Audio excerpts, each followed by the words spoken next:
Akhirnya misteri dari reversi Oda ungkap di satu chapter ini, dan apakah Zoro akan all out setelah sekian lama di arc Elbaf yang ada.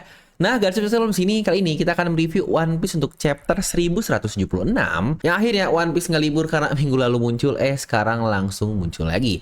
Tapi lagi-lagi problem kita adalah kalau minggu depan One Piece akan kembali libur. Yang aduh, ini kayaknya One Piece lagi banyak banget proyek karena saking sering libur saat ini ya. Jangan lupa juga di mana bentar lagi untuk live action season 2 pun akan rilis di Netflix, dan bahkan buat kalian yang mungkin belum tahu, Oda dikatakan beberapa hari lalu dia membuat semacam kotak harta karun dan dia jatuhkan ke dalam laut yang seakan itu adalah isi cerita dari One Piece yang kita masih belum tahu isinya apa. Tetapi sehari setelah tim dari One Piece mengeluarkan berita tersebut, audiens dari One Piece yang memang sangat masif sekali, mereka sudah bisa memetakan di mana kurang lebihnya harta karun tersebut Oda kubur di dalam lautan ini. Yang memang fans One Piece ini sangat-sangat luar biasa sekali. Atau mungkin bener nih seperti kata Yang Lek dahulu, kalau One Piece ternyata ada di Tanjung Priok, yang aduh ini malah di Priok lagi. Nah, oke lah, di sini kita langsung aja masuk untuk pembahasan chapter 1176. Makanya pastikan kalian tonton video sampai habis agar tidak ada informasi yang miss dan juga setengah-setengah, karena unsur masuk akal tapi akal bisa masuk. Nah, mari tanpa basa-basi kita langsung saja. Wadaw.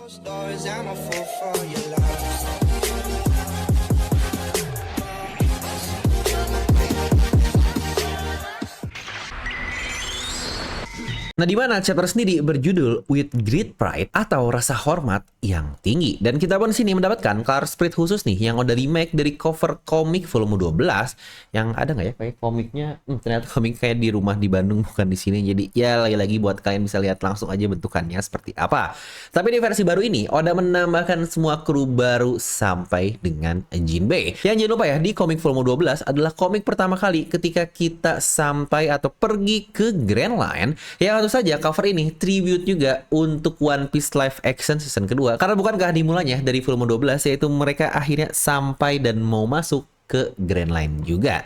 Yang jangan lupa untuk rilisnya nanti tanggal 10 Maret di Netflix yang bisa kalian tonton. Dan chapter sendiri lanjutan nih dari sebelumnya, di saat Loki dia mengeluarkan Torfhamnya yang sangat-sangat luar biasa sekali, dimana dikatakan serangan tersebut membuat gema luar biasa ke seluruh penjuru pulau. Yang jangan lupa di sini kita ngomongin Pulau Elbaf yang skalanya sangat-sangat besar sekali. Chapter pun dimulai dari tim Franky nih, dimana Bone yang lucu banget nih, dia terdiam memegang kepala Franky yang ikut-ikutan gerak, yang ini bocah lucu banget. Yang terlihat juga Lilith ada bersama Franky di sini. Di mana box yang sebelumnya Jinbei bawa itu tersimpan di dekat lokasi sekolah, dan Franky pun nanya, "Apa yang kau lakukan, Lilith? Bukankah seharusnya Vegapunk ada di dalam kotak tersebut?"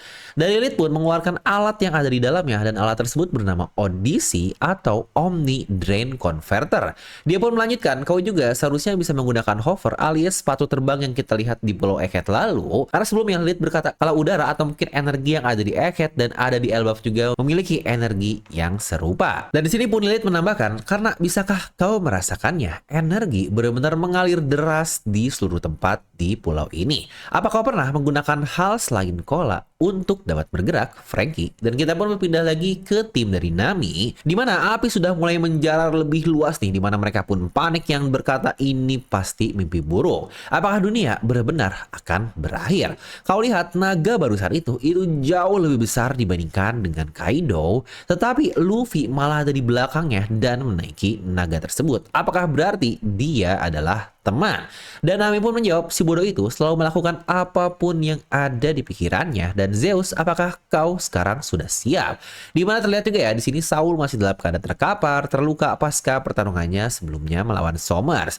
Dan di sini Nami mengeluarkan Zeus yang sudah dalam wujud lebih besar, yang seharusnya ini Zeus benar-benar menjadi awan yang sangat-sangat besar sekali. Karena terlihat ya untuk ukurannya sebesar sekolah atau bahkan perpustakaan dari Elbaf, yang baik lagi kita ngomongin skala negeri Elbaf ini. Yang kasihan bener ya, kelihatan di sini Zeus full effort banget untuk mengeluarkan hujan. Namun tiba-tiba datanglah Killingham bersama monster mimpi lain, dan dia pun berkata, "Hehe, sebentar, ini tidak seperti yang dijanjikan. Siapa yang berkata kalian boleh menghentikan api tersebut? Kau berjanji akan membuang semua sejarah di dunia ini." Dan situ pun terlihat kalau Zeus langsung dimakan oleh monster mimpi tersebut, yang ternyata monster tersebut bernama Linwyrm. Yang ini nyebutnya gimana cukup bingung juga. Sanji pun panik dan bilang, sialan, satu-satunya cara untuk menghentikan api. Tetapi sebentar, siapa orang itu? Dan Jinbei pun menjawab, apakah mungkin itu adalah satu dari ketiga iblis? Dan tiba-tiba Odyssey yang sebelumnya dipegang oleh Lilith sepertinya dia lempar ke arah sekolah, dan dalam sekejap semuanya menjadi membeku. Yang ini definisi gila banget dari Vegapunk, karena api sebanyak itu seinsan itu bukan langsung hilang, tetapi langsung membeku. Yang wah, ini kemampuan otak yang sangat sains luar biasa dari sejenis Vegapunk, dan yang di case ini sudah pasti dia adalah Lilith. Dimana terlihat ya alatnya sesuai dengan namanya yang bernama Odyssey atau Omni Drain Converter. Sepertinya dia mengubah daya atau energi lain, dan di case ini mereka menggunakan thermal dari udaranya, dan sepertinya bisa diubah menjadi apapun yang dia inginkan. Dan di case ini akhirnya diubah atau di-convert menjadi suhu dingin yang akhirnya menghilangkan semua api yang ada.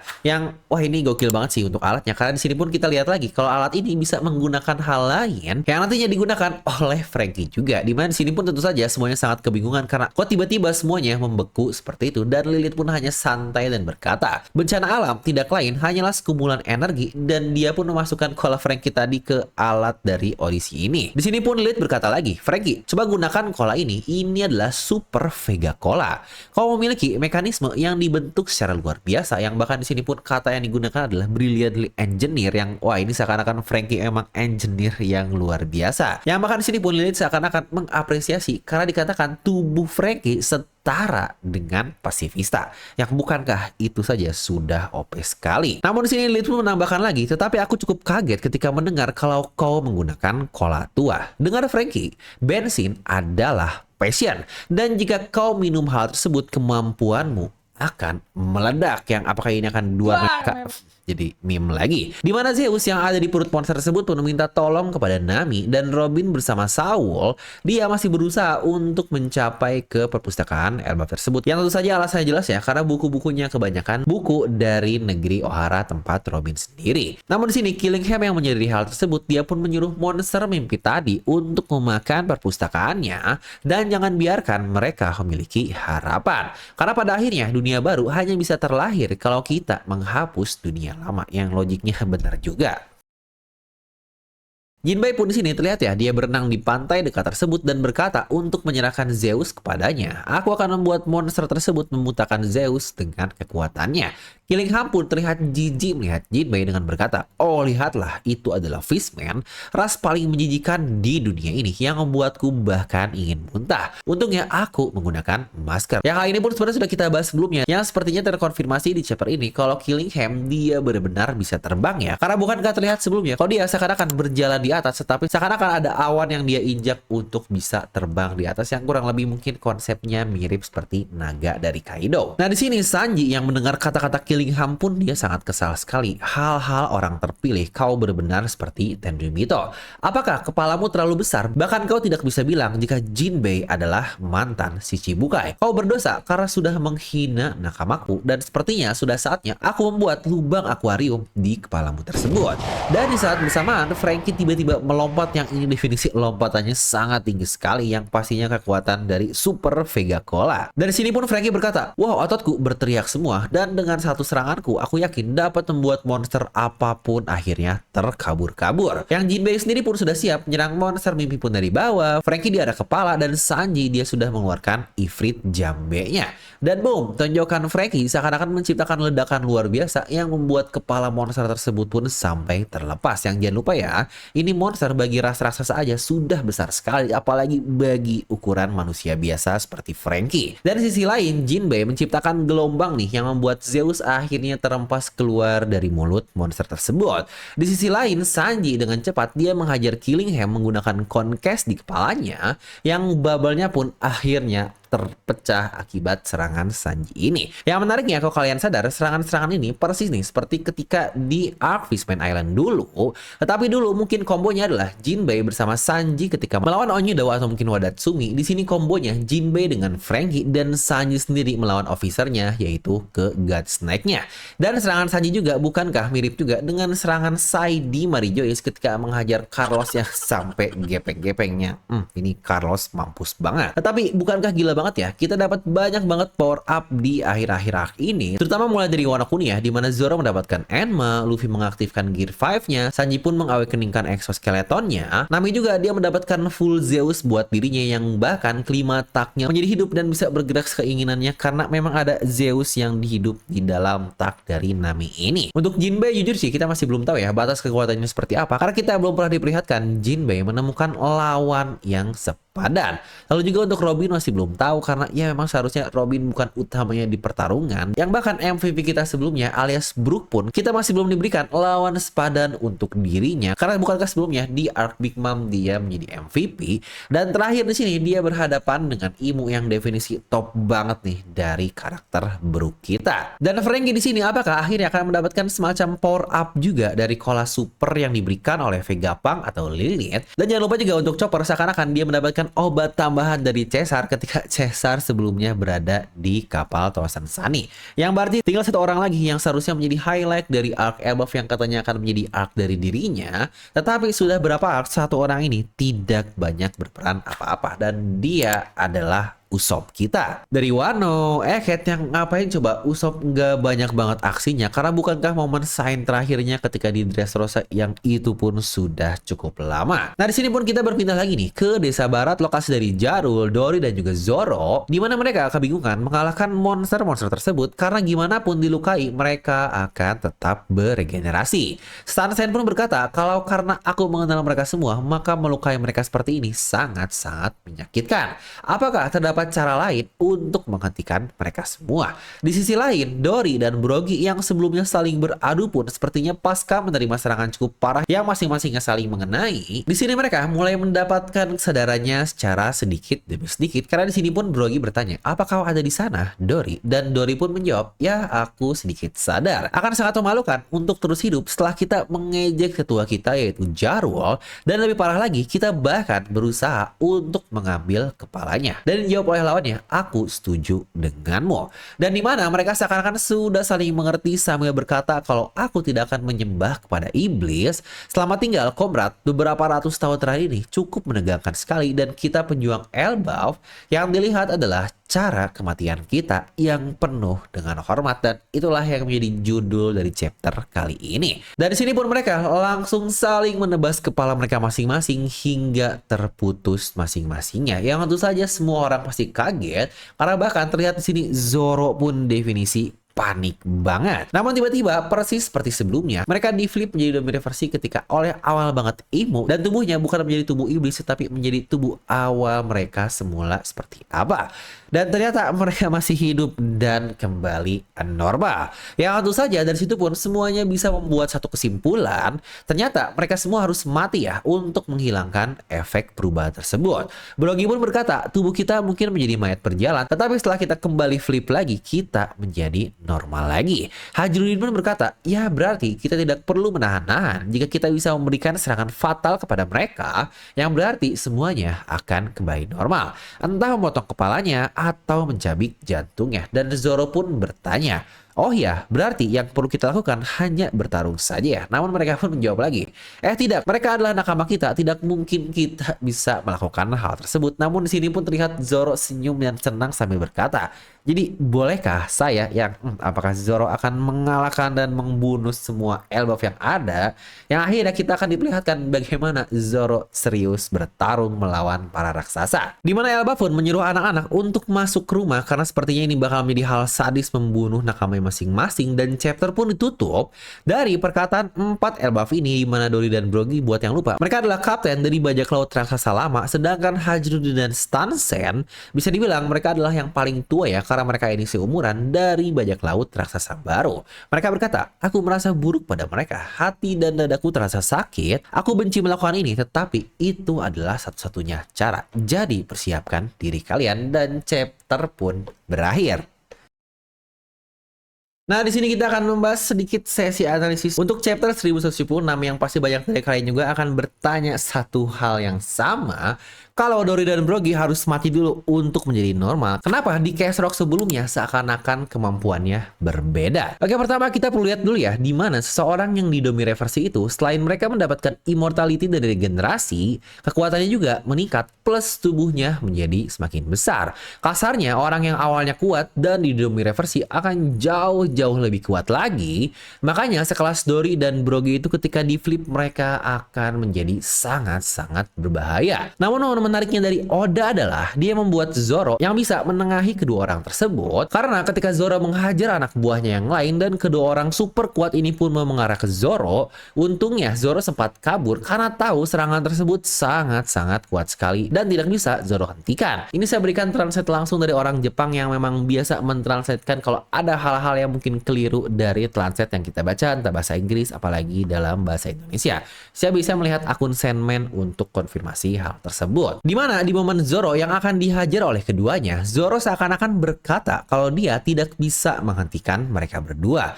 Yang berarti dari sini lagi-lagi terbukti ya kalau Zoro benar-benar mengakui kekuatan kedua orang tersebut, yaitu Dory dan Brogy. Dan di chapter lalu pun ketika Luffy yang bilang kalau ada Zoro maka semuanya aman, bukankah kita melihat jawaban Zoro yang tidak benar-benar yakin? Dia bukan menjawab, yeah, that's no problem, tetapi kita mendapatkan di versi legalnya yaitu sure. Kau bisa bilang seperti itu. Yang tentu saja ini adalah jawaban yang tidak benar-benar pede dari Zoro, yang seakan-akan dia pun mengakui kalau lawannya adalah lawan-lawan yang kuat atau formidable opponent dari para raksasa Elbaf yang memang sangat kuat juga. Itulah yang juga bukankah sempat kita bahas terkait Zoro yang langsung mulai serius di Elbaf, karena balik lagi Zoro sadar betul seberapa kuat orang-orang di negeri raksasa tersebut. Dan itulah yang menariknya, dimana karena Oda tidak mau atau mungkin tidak bisa nih membuat Zoro yang kasar ya membunuh Dory dan Brogy dari kekuatan yang Zoro miliki, karena ya mereka sangat respect dan bahkan Zoro mengakui kemampuannya. Jadi Oda pun akhirnya membuat plot seperti tadi dari kesadaran yang terbentuk yang pada akhirnya mereka lah yang harus membunuh dirinya masing-masing, sehingga akhirnya ke flip kembali setelah kepalanya terputus, yang sejujurnya ini good plot banget dari Oda Sensei. Nah, lalu terkait Domi Reversi yang normal, banyak yang berkata juga kalau mereka kembali ke full health-nya setelah di flip, tetapi apakah benar seperti itu? Karena menurut saya tidak benar-benar 100% seperti itu. Karena menurut saya ketika di flip kembali, mereka ini hanya kembali ke keadaan sebelum ketika menjadi Domi Reversi dan bukan benar-benar full recovery. Karena lihat nih, untuk case dari Brogy saja di panel akhir emang gak kelihatan ya, di mana tangan kirinya tertutup oleh tameng. Tetapi kalau kita melihat panel dari Dory, bukankah terlihat jelas dia mempunyai dua tangan? Dan kalau kita mundur satu halaman sebelumnya, ketika mereka baru saja nge-flip, terlihat bagaimana kalau Brogy kehilangan sebelah tangannya. Ya mungkin buat kalian yang juga yang lupa, jangan lupa ya kalau Brogy kehilangan sebelah tangan kirinya ketika sebelumnya menghajar Imu dan langsung ditembak oleh peluru aneh oleh Imu yang membuat Brogy kehilangan sebelah lengannya tersebut. Jadi dari sini saja seharusnya dapat dikatakan ya kalau mereka tidak benar-benar utuh, hanya saja kembali ke keadaan sebelum mereka di flip saja. Nah, lalu mungkin pertanyaan selanjutnya, bagaimana case dari Rocks di insiden God Valley? Tetapi sebelum membahas hal tersebut, saya mau sedikit meluruskan banget nih dari banyaknya komen kalian terkait perubahan Domi Reversi yang ada. Banyak banget yang komen nih, Bang, bukankah cara orang bisa menjadi Domi Reversi adalah kalau mereka harus berada di tanah kelahirannya sendiri? Yang jujur sih, saya nggak tahu siapa yang membuat statement seperti itu, tapi banyak dari kalian merasa kalau itu adalah fakta dan bukan adalah teori. Ingat ya, Oda belum memvalidasi hal tersebut, maka baik lagi hal yang belum Oda konfirmasi akan saya sebut sebagai teori atau mungkin hipotesa, yang intinya kita jangan sampai menjadi bias dan mengubah teori menjadi fakta. Makanya semua hal yang saya sampaikan di video kan selalu berbasis asumsi dan analisa, makanya saya nggak pernah bilang pasti A yang seakan-akan itu menjadi fakta, karena memang yang belum terkonfirmasi masih menjadi sebuah teori saja. Ya seperti yang kita bahas di sesi analisis ini murni analisa atau breakdown atau kasar ada bentukan teori dan bukan semacam fakta aja. Nah, kalau kita kembali ke Rocks lagi, terkait Rocks sendiri, kita bahkan nggak tahu loh kalau dia mendapatkan kemampuan regenerasi atau tidak, karena saking kuatnya tubuh dari Rocks ini, serangan dari Roger dan Garp tidak terlalu ada perlihatkan tembus dan akhirnya melukai Rocks sampai tubuhnya semi hancur dan membuatnya dapat regenerasi. Makanya Makanya bukankah terdapat percakapan di antara keduanya kalau Hosoku Haki Rocks sangat kuat dan mereka harus all out untuk bisa menembus Hosoku Haki dari Rocks ini. Dan mungkin pertanyaan lanjutan, kenapa pasca Rocks kalah kalau di case ini yang berarti serangan combo Gulp Roger berhasil membunuhnya, tetapi Rocks tidak flip kembali normal dan langsung sehat seperti di case Domi Reversi sekarang. Tetapi bukankah setelah kutukannya hilang, dia malah melemah dan hanya bisa terbaring? Untuk hal ini sebenarnya saya terdapat dua asumsi yang ada atau dua jawaban versi saya. Pertama, di fase awal God Valley, jangan lupa ya, Rocks sudah bertarung banyak banget. Dan ketika dia menjadi Domi Reversi dengan haki luar biasa yang dia miliki, dan bahkan beradu dengan Gulp dan Roger, yang kasarnya itu benar-benar mengambil energi asli yang dia miliki. Maka ketika kasarnya dia mati nih, terkena serangan combo tersebut, dia kembali ke wujud normal yang tenaganya sudah habis dari pertarungan tersebut. Karena jangan lupa, kematian Rocks bukan dikarenakan oleh combo serangan tersebut, tetapi di last hit oleh para Godsnack yang tiba-tiba muncul di hadapan dari Rocks ini. Atau mungkin alasan kedua, di mana kita lihat sendiri ya, Rocks menjadi Domi Reversi bukan dengan cara yang sama seperti Dori dan Brogy yang di flip begitu saja oleh Imo, tetapi untuk case Rocks sendiri bukankah semacam-macam seakan-akan ada kekuatan yang dimasukkan oleh Imo ke dalam tubuh dari Rocks dan membuat Rocks akhirnya berubah. Walau lagi-lagi saya masih belum tahu ya kenapa karakter sekelas Rocks aja bisa seperti itu dan ngilanginnya bahkan sesusah itu, karena bukankah terkesan sangat-sangat OP sekali yang kita masih perlu menunggu jawaban dari Oda kemampuan Imo terkait Domi Reversi, karena ini sangat gila sekali. Nah mungkin itu aja untuk review chapter 1176 ini, dimana 2 dari 3 Godsnack sudah akan tumbang nih. Walau untuk Killingham kita masih nggak tahu ya, karena bukankah Gaban sebelumnya berkata cara mengalahkan para Godsnack dengan kemampuan regenerasi membutuhkan Hosoku no Haki, dan kita masih belum tahu apakah Sanji punya atau enggak. Ya walau memang sangat mungkin dia nanti akan membangkitkan Hosoku no Haki yang dia miliki. Dan jika begitu, maka tersisa satu musuh saja, yaitu Gunko atau Imo. Entah nih Imo apakah akan kabur dan kembali menjadi Gunko, yang kalau seperti ini kemungkinan case-nya nanti akan berhubungan dengan musisi kita yaitu Brook ini. Tapi oke lah, kita nilai dulu untuk chapter kali ini. Akan saya nilai 9 dari skala 10. Menurut kalian berapa? Tuliskan di kolom komentar. Dimana seharusnya untuk One Piece chapternya akan libur di minggu depan, tetapi sepertinya kita akan mendapatkan satu video tambahan di Devil No Mi, yaitu kita akan membahas SBS dari komik volume terbaru dengan cover Rocks yang sangat-sangat luar biasa sekali. Nah jadi itulah untuk review dari chapter kali ini. Semoga kalian terhibur dengan video ini. Like aja kalian suka, dislike kalau suka, jangan lupa untuk subscribe dan juga share ke teman kalian. Gue Devil pamit, and I'll see you guys next time.